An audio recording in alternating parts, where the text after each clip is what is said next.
watched a little introduction talking about the feathery and the gutta percha ball. That was really neat. We just kind of walked in on top of that. Amazing here to see. And I apologize for my video. It's a little dark in the room here, but to see some of the items on the wall. Some painting of the Dutch winter scene.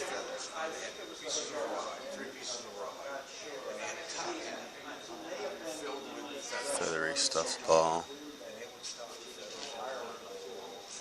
Probably can see these two a little bit better.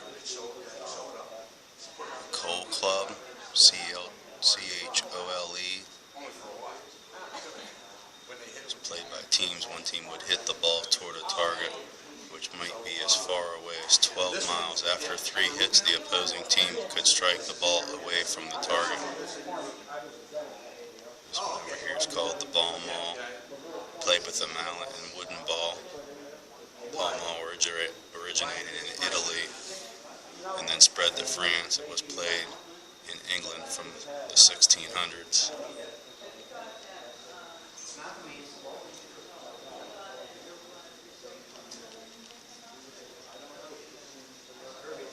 This was standard equipment by the late 1700s. Golfers were using a selection of wooden-headed clubs as well as an iron for trouble spots. The iron was used sparingly since it could split the ball, which at the time was made out of stitched leather casing stuffed with goose or chicken feathers.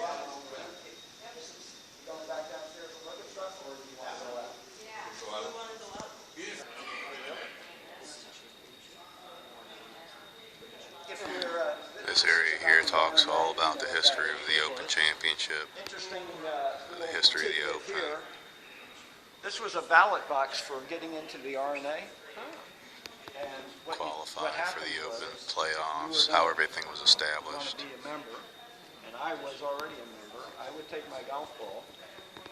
Where the Opens played: Carnoustie Muirfield, Royal Birkdale, Royal Liverpool, Royal Lytham and St. Anne's, Royal St. George's, Royal Troon, and St. Andrews.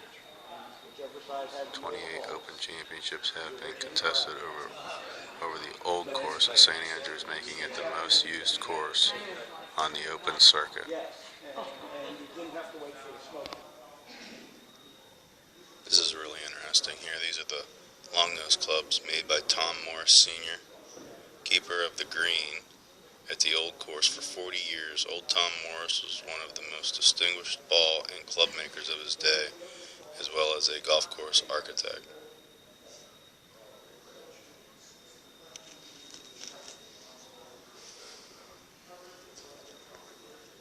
Tom Morris Sr.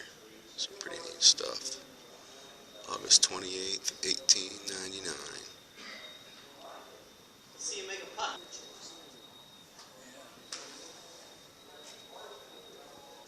Willie Park Jr., Willie Park Sr., Crown's Crew.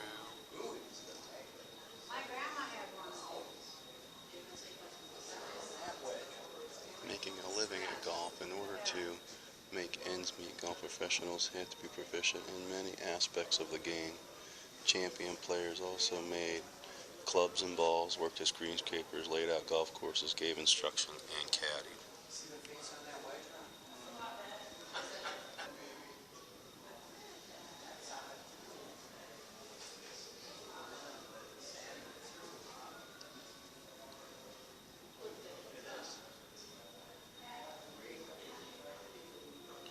So Willie and James Dunn were both outstanding golfers as well as club makers.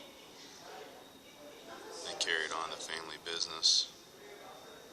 Tom married into the Corley family, famous for their ball-making skills. Willie Jr. went to America, where he set up a golf equipment business with his nephews.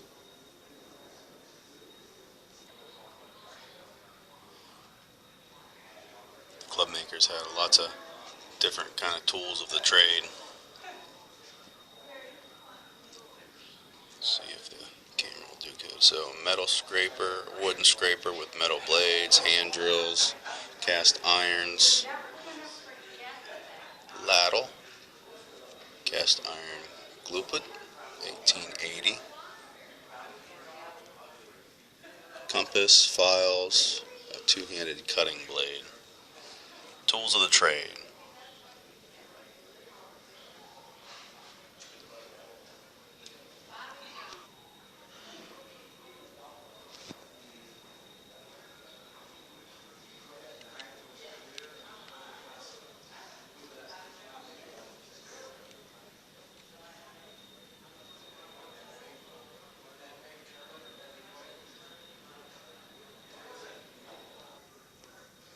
Alright, here's something interesting for everybody.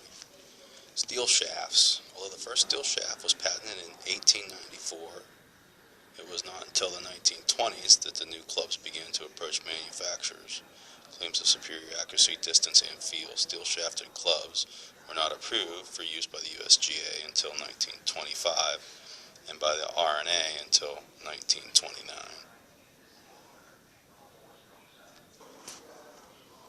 Made in America.